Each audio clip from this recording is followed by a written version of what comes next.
लोकसभेच्या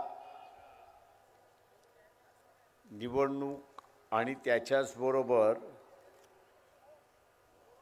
युतीच्या संदर्भातली चर्चा सुरुवात आहे।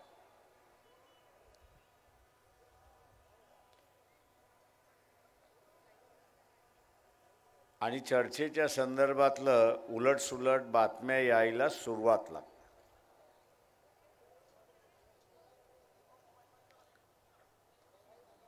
या खाली बसा। या सगळ्या बातम्या ज्या आहेत या बातम्या खऱ्या आहेत असं मी त्या ठिकाणी मानत नाही।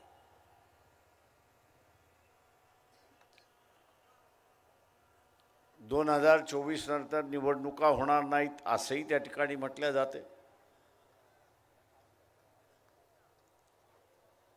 RSS BJPचं सरकार पुन्हा आलं तर ते निवडणुका घेणार नाहीत।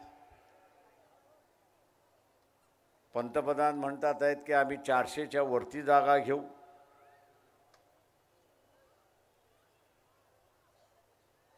आणि आम्ही असं म्हणतोय की तुम्हाला 150च्या वरती आम्ही जाऊ देणार नाही।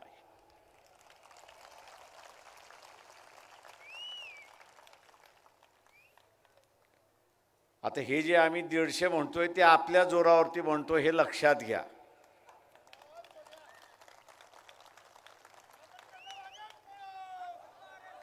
मतदाराच्या जोरावरती आम्ही म्हणतोय एवढं लक्षात घ्या।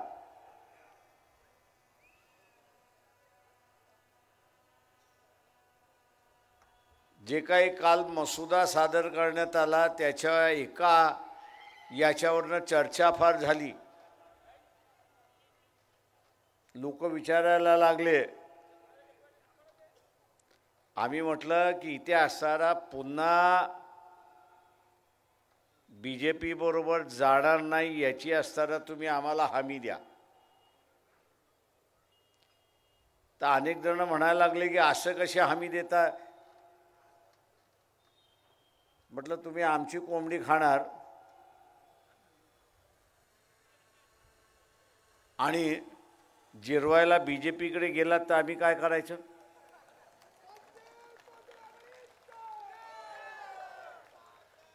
आणि म्हणून काही प्रश्न असताना हे जटिल आहेत की ज्याची पब्लिकली चर्चा करता येत नाही अशी परिस्थिती आहे।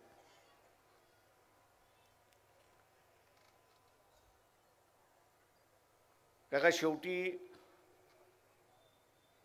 मतदाराला विश्वास देणं हा महत्त्वाचा आहे।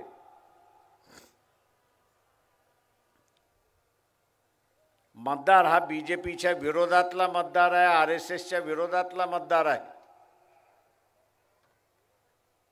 त्याला खात्री पटली पाहिजे की आपण असणारा पुन्हा जाणार नाही याची।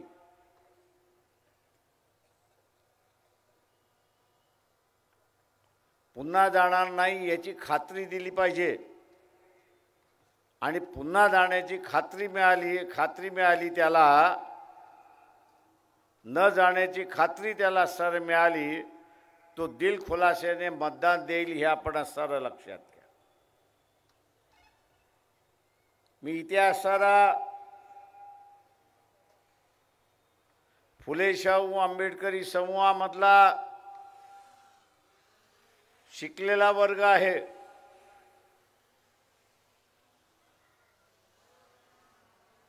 त्याला असं आवाहन करतोय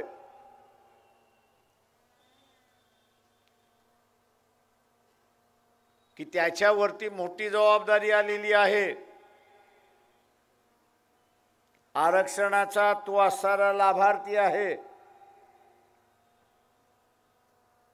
आरक्षणातला तो हुशार आहे म्हणून त्याला नोकरी लागली।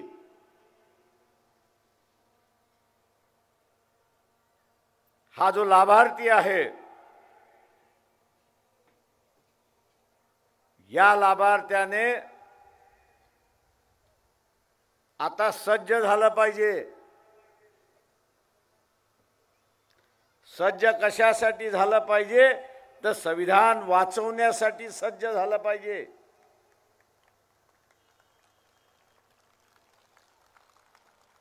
लाभार्थी आहे तो, आणि म्हणून त्याने या निवडणुकीमध्ये त्यांनी किंवा त्याच्या नातेवाईकाच्या मार्फत योगदान दिलं पाहिजे, हे आपण लक्षात घ्या.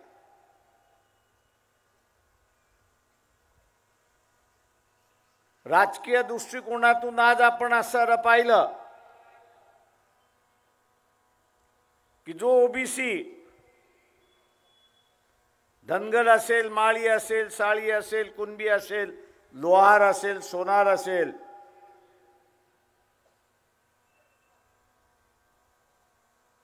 जरांगे पाटलाच्या आंदोलनामुळे जागृत झाला, त्याच्या हक्काची आणि अधिकाराची त्याला जाणीव झाली.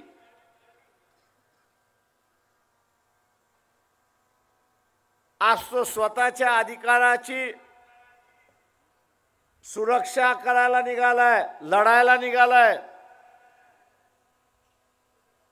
आणि म्हणून महाविकास आघाडीच्या असणाऱ्या नेत्यांना सांगितलं की आपली यादी उद्या युतीची यादी जर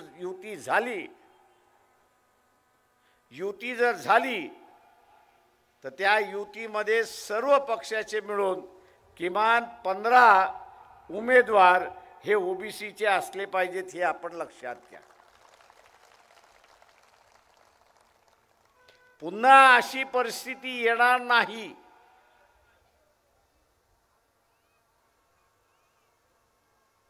आहे दक्षता आपल्याला घ्यायची असेल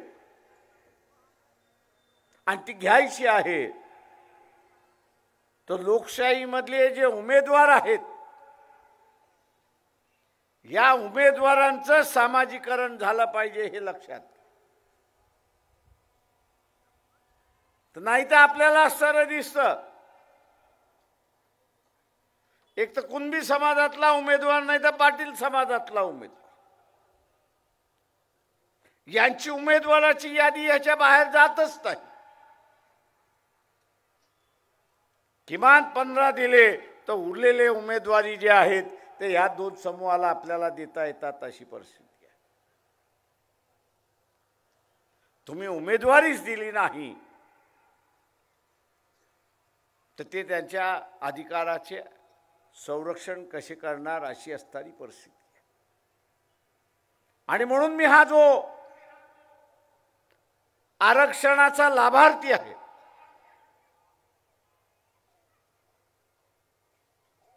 याला माझं असं आव्हान आहे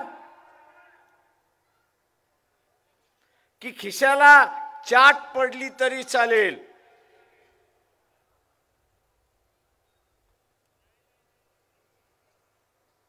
आतापर्यंत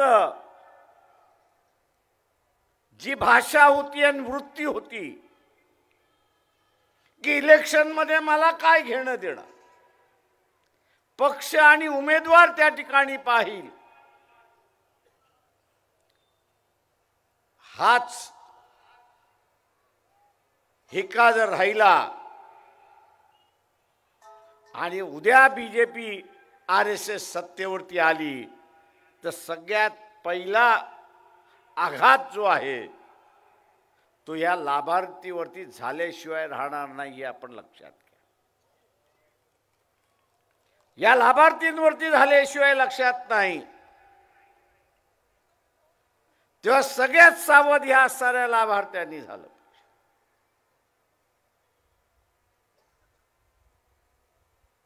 ज्या प्रमाणात इथला विरोधी पक्ष बोलण्याची हिंमत नाही, ताकद नाही, त्यालाही भीती वाटते की आपल्या पाठीमागे ईडी येतोय का, ज्याच्यावरती धाडी घातल्या जात आहेत. मग तो व्यापारी असेल, तो राजकीय नेता असेल, तो कारखानदार असेल, तर अशाच लोकांवरती घातल्या जातंय की जे या संविधानाला मानतात, मानवतेला मानतात आणि निधर्मी पक्षाला मानतात.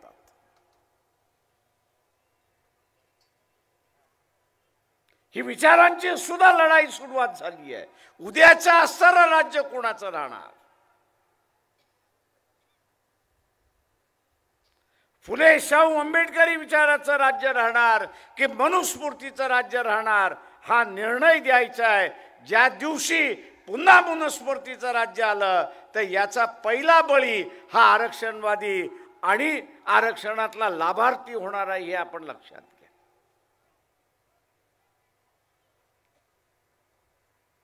तेव्हा स्वतःच्या सुरक्षितेसाठी या लाभार्थ्यांनी आता असताना कंबर कसली पाहिजे.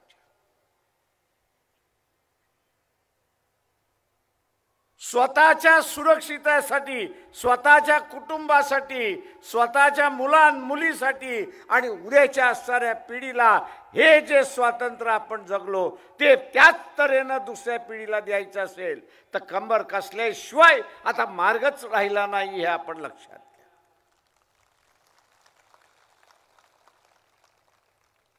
आणि मग खिशाला 10,000ची चाट बसली तरी आपण असणारा सहन केली पाहिजे.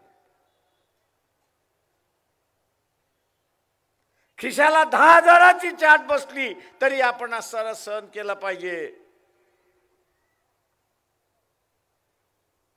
इथे जो फुले शाहू आंबेडकरी विचाराचा समूह आहे त्याला माझं असणारं आव्हान आहे की एकाच पास आपलं स्वतःचं मत आणि जो आपल्याला आतापर्यंत देत नव्हता अशी 5 मतं, अशी 5 मतं आपण असणारं आता आपल्या बरोबर घेतली पाहिजेत. जे आरक्षणवादी आहेत त्याच्यामधली आपण असणारं घेतली पाहिजे. जे मानवतावादी आहेत त्यांच्यामधली आपण असणारं घेतली. इथे लोकशाहीवादी आहे त्याच्यामधली आपण असणार आहे. आणि प्रत्येक आंबेडकर फुले शाहू आंबेडकरवाद्याने ही 5 मतं गोळा केली तर विजय हा आपला निश्चित आहे, हे असणारं लक्षात घ्या.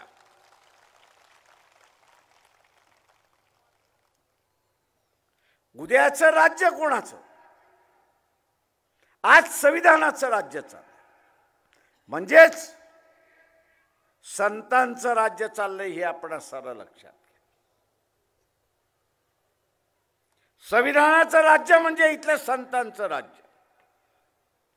मग ते चार्वकापासून ते असणारं तुकाराम महाराज, पण जे काय RSS BJP आम्ही संविधान बदलू म्हणून सांगतोय त्यांना असणारं मनुवाद्याचं आणि वैदिक धर्माचं राज्य आणायचं आहे, हे आपण असणारं लक्षात घ्या. ही लढाई मनुवादी विरुद्ध असणारा फुले शाहू आंबेडकरवादी आहे, हे लक्षात घ्या. आणि म्हणून 150 वर्ष होऊन गेली. महात्मा फुले, सावित्रीबाई फुले यांना जाऊन 150 वर्ष होऊन गेली. 4 पिढ्या गेल्या तरी आपण बघत असाल की महात्मा फुले आणि शिवाई सावित्रीबाई फुले यांना आजही शिवाची लाखोली त्या ठिकाणी व्हायला जाते. आजही शिवाची असणारी लाखोली त्या ठिकाणी व्हायला जाते.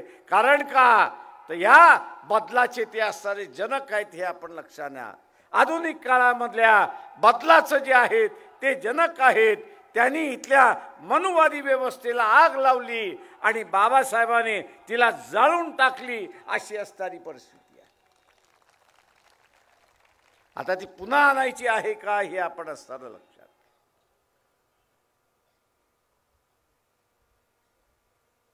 ही ते पुन्हा आणायची नसेल,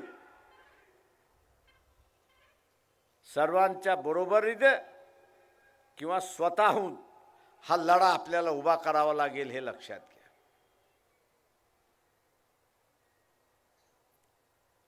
ज्यांच्या इन्क्वायऱ्या चाललेल्या आहेत हे आज मोदींच्या विरोधात बोलत नाही, बोलण्याची त्यांची हिम्मत नाही. RSS बीजेपी हे म्हणते की हे हिंदूंचं राज्य आहे आणि म्हणून ख्रिश्चन आणि मुसलमानांच्या विरोधात जातील. तसा प्रचारही केला जातोय. अखलाकचा असणारा खून करून ते चित्रण करून दाखवल्या जाते अशी असणारी परिस्थिती आहे.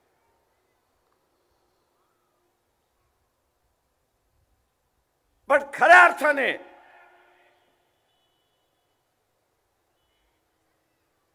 राज्यसभेमध्ये एका प्रश्नाला उत्तर देताना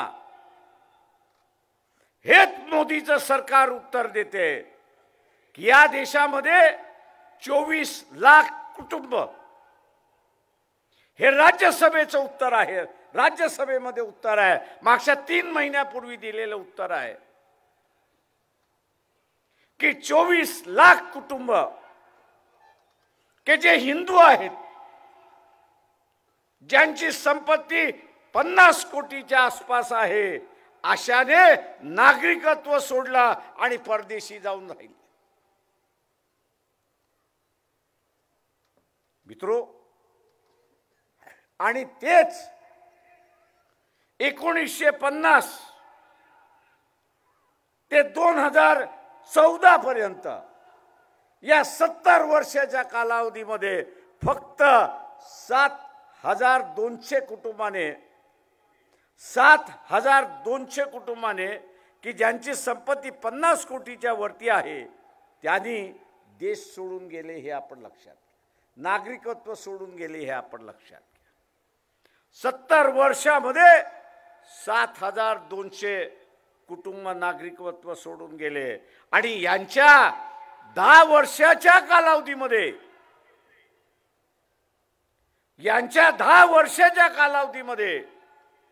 24 लाख हिंदू कुटुंब देश सोडून गेले हे आपण लक्षात घ्या. हे सरकारची आकडेवारी ते देतात आहेत. ही माझी आकडेवारी नाही आहे किंवा इथल्या कुठल्या वर्तमानपत्राने निर्माण केलेली आकडेवारी नाही आहे. ते एका प्रश्नाला राज्यसभेमध्ये असणारं उत्तर दिलेलं आहे. मी इथल्या असणाऱ्या तमाम सनातनवादी आहेत, या सनातनवाद्यांना असणारा विचार, इथला तेली आहे, कुणबी आहे, त्याला असणारा विचार.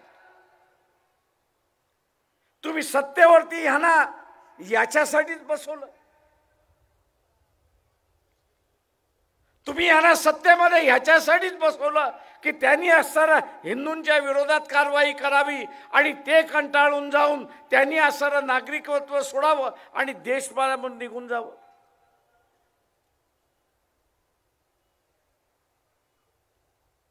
त्यांच्यावर पाळी आली, ते निघून गेले. उद्या तुमच्यावर पाळी आली तर तुम्ही काय करणार? उद्या तुमच्यावरती पाळी आली तर तुम्ही काय करणार? मी इथल्या व्यापाऱ्यांना सांगतो, सावध राहा, सावध राहा. पुन्हा मोदीला निवडून आणलं तर तुमच्या घरावरती धाडी पडल्याशिवाय राहणार नाही.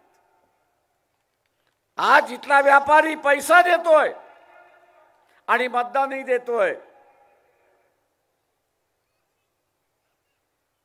तो मतदानही देतोय आणि पैसाही देतोय. उद्या तुमच्या घरावरती धाडी व्हायच्या नसतील तर या सरकारला खाली खेचा आणि आपलं कुटुंब वाचवा, हे आवाहन मी आपल्या सगळ्यांना करतो.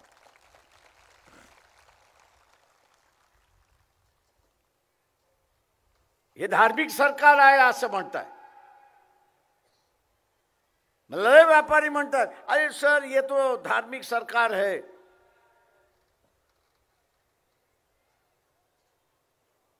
का तर मोदी असणारा भगवे कपडे काढतो आणि भगवे कपडे घालतो आणि बाहेर येतो, देवाची असणारी आरती करतो म्हणून असणारा येतो. अरे बोले ये नौटंकी है, ही मोदीची असणारी नौटंकी आहे. तो जर खरा धार्मिक माणूस असता, तो खरा धार्मिक माणूस असता तर राम मंदिर उद्घाटन करताना शंकराचार्यांनी त्याला असताना जो सल्ला दिला, अरे बाबा हा महिना शुभ महिना नाही आहे, एकही शुभ दिवस नाही आहे, पुढच्या महिन्यामध्ये शुभ दिवस आहेत, पुढच्या महिन्यामध्ये आपण असं उद्घाटन करू. हा जर धार्मिक असता तर त्यांनी शंकराचार्याचं मानलं असतं. बरं, एक शंकराचार्य नाही, 6 शंकराचार्य त्याला सांगत होते.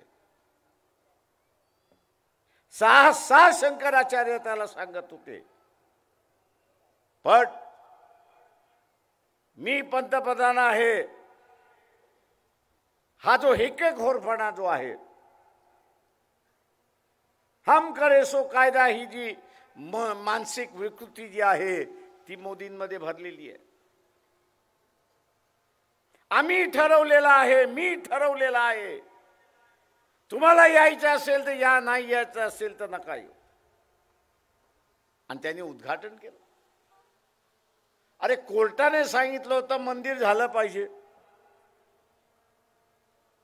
कोर्टाने सांगितलेल्या निर्णयाला सगळ्यांनी मान्यता दिली, ते मंदिर होणारच होतं,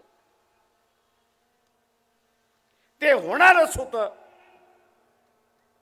त्याचं उद्घाटन होणार होतं. पण माझ्याच हस्ते झालं पाहिजे आणि मी ज्या दिवशी सांगेन त्याच दिवशी. हा जो हेकेखोर आहे हा धार्मिक माणूस आहे, हा धर्माला मानणार आहे की इथल्या साऱ्या एका शंकराचार्याच्या व्यवस्थेचा अपमान करणार आहे? आपण सुद्धा लग्नपत्रिका छापतो, त्याच्यावरती अमुक वाजता लग्न होईल ही वेळ आपण कोणाकडून काढतो? गावातल्या भटजीकडून काढतो. का काढतो? तर लग्नाची वेळ शुभ असली पाहिजे म्हणून आपण काढतो. होतं न होतं हा वेगळा भाग आहे त्यावेळेस. पण एक विश्वास, एक आंधळा विश्वास की जमीन जोडपं सुरुवात आपलं आयुष्य सुरुवात करतोय, त्याचं समाधान सुखाने व्हावं. सामान्य माणूस तो असणार एक करतो, एक विश्वासाची व्यवस्था. आता ज्या शंकराचार्यांनी ज्यावेळेस सांगितलं त्यावेळेस पंतप्रधानांनी मानलं पाहिजे. न मानता तुम्हाला यायचं नसेल तर येऊ नका, मी उद्घाटन करून मोकळा होणार, मी उद्घाटन करून मोकळा होणार. हा धर्माचा फक्त स्वतःच्या राजकारणासाठी वापरतो हे आपण लक्षात घ्या. धर्म हा स्वतःच्या राजकारणासाठी वापरतोय आणि आपली स्वतःची खुर्ची टिकावी म्हणून त्या ठिकाणी चाललेला आहे. अशा माणसाचा निषेध हा आपण सगळ्यांनी त्या ठिकाणी केला.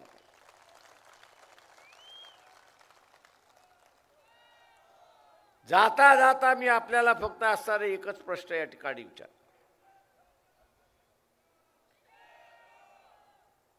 आणि विशेष करून मी इथल्या असणाऱ्या लाभार्थी, आरक्षणाचे जे लाभार्थी आहेत, मग ते ओबीसी मधले असेल, आदिवासी मधले असतील किंवा इथला असणारा शेड्यूल कास्ट मधले असतील,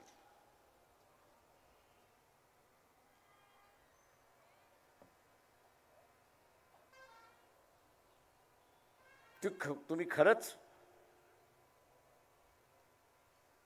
तुमच्या कुटुंबावरती प्रेम करता का? की तुम्ही स्वतःचीच प्रेम करताय? अरे तुमचं तर आयुष्य जगून झालं. तुम्ही तर आता शाळेमध्ये जाणार नाही, कॉलेजमध्ये जाणार नाही, नोकरीला लागणार नाही, का लागलेला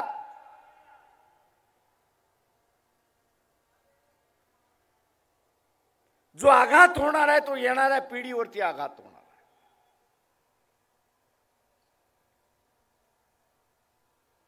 पब्लिक शाळा बंद होणार आहेत आणि प्रायव्हेट शाळा सुरुवात होणार.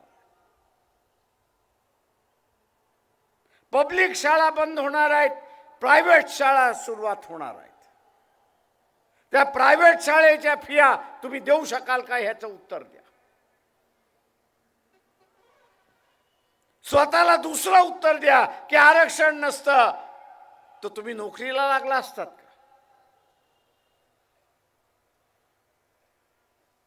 आरक्षण नसतं तर तुम्ही नोकरीला लागला असतात का? आरक्षित वर्गामध्ये तुम्ही हुशार आहात म्हणून लागलेला.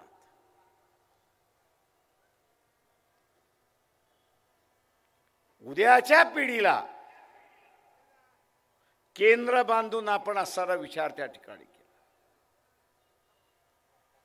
उद्याच्या पिढीचा केंद्र बांधून उद्याच्या पिढीला जे मी आयुष्य जगलोय तसंच त्याला असताना जगलं पाहिजे. आणि म्हणून बाबासाहेब म्हणत होते की हा रथ मी हा इथपर्यंत आलेला आहे, पुढे घेऊन जाता येत नसेल तो तिथेच टिकून ठेवा, हा आदेश बाबासाहेबांनी आपल्याला दिला. आणि इथल्या सगळ्या आरक्षण उपभोग्यांना सुद्धा त्या ठिकाणी असताना दिला.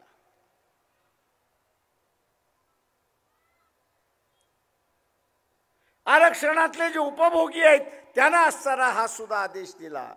आज ते पाळणार आहेत का? की पुन्हा मोदी सारखा हेकेखोरपणा दाखवणार आहे? माझा काय त्याच्याशी संबंध? मला त्याच्याशी काय करायचं?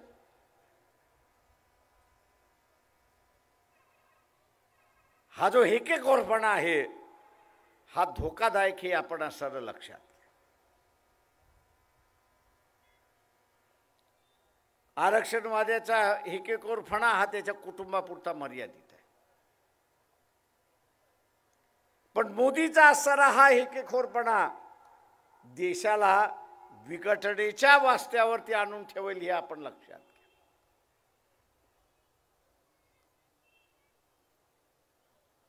विघटनेच्या रस्त्यावरती आपल्याला आणेल हे आपण असं लक्षात घ्या. आणि म्हणून पंतप्रधान हा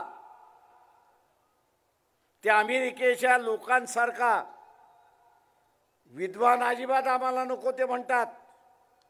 का विद्वान हा बाजारामधून विकत घेतला जाऊ शकतो आणि त्याची असणारी विद्वत्ता ही वापरल्या जाऊ शकते हे आपण लक्षात घ्या. म्हणून अमेरिकन जनता त्या ठिकाणी म्हणत असते की आमचा असणारा राष्ट्राध्यक्ष हा स्वतःच्या पोराशी कसा वागतो, हा त्याच्या बायकोशी कसा वागतो याच्यावरती आमचं अवलंबून असतं. बायकोला मारणार असेल आणि टाकून देणार असेल तर आम्ही अजिबात त्याला असणारं ठेवत नाही. का हा कुटुंब वात्सल्य नाही. राष्ट्र हे एक असणारं कुटुंब आहे. आता हा पंतप्रधान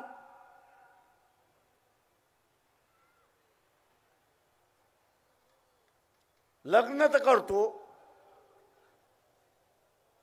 पण लग्नाच्या अटी निभावत नाही अशी असणारी परिस्थिती आहे.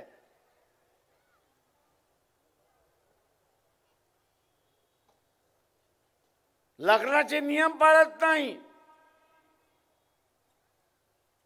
काँग्रेसच्या महिला अध्यक्षांना एकदा मी म्हणालो होतो की तुम्ही एक चांगलं आंदोलन घेऊ शकता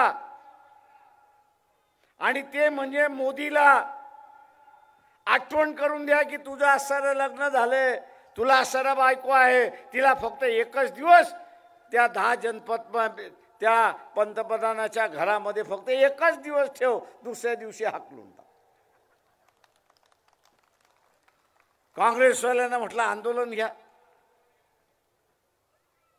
ते म्हटले प्रकाश प्रश्न फारच चांगला आहे, लोकांच्या महिलांच्या जिव्हाळ्याला लागणार आहे. म्हटलं मग घ्या ना. ते म्हटले ईडी तर आमच्या पाठीमागे येणार नाही का?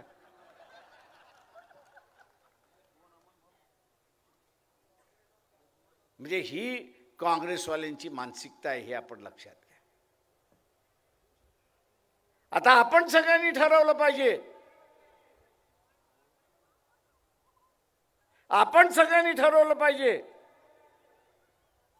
की जो माणूस कुटुंब व्यवस्था मोडायला निघालाय त्याला पंतप्रधान करायचं का, हा निर्णय या लोकसभेमध्ये आपल्याला द्यायचा एवढं लक्षात घ्या.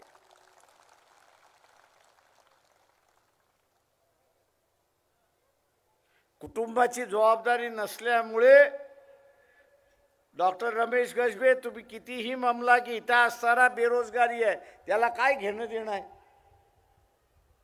काय घेणं देणं आहे का? तो काय म्हणतो, ना आगे ना पीछे. आता ज्याच्या पुढेही नाही मागेही नाही त्याला काय समस्या कळणार?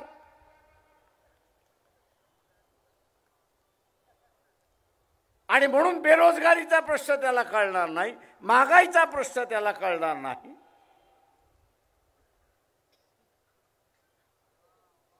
असा माणूस पुन्हा पंतप्रधान खुर्चीवरती बसवणार नाही. आणि म्हणून भारतीय जनता पक्ष RSSच्या विरोधात आपण यावेळेस मतदान कराल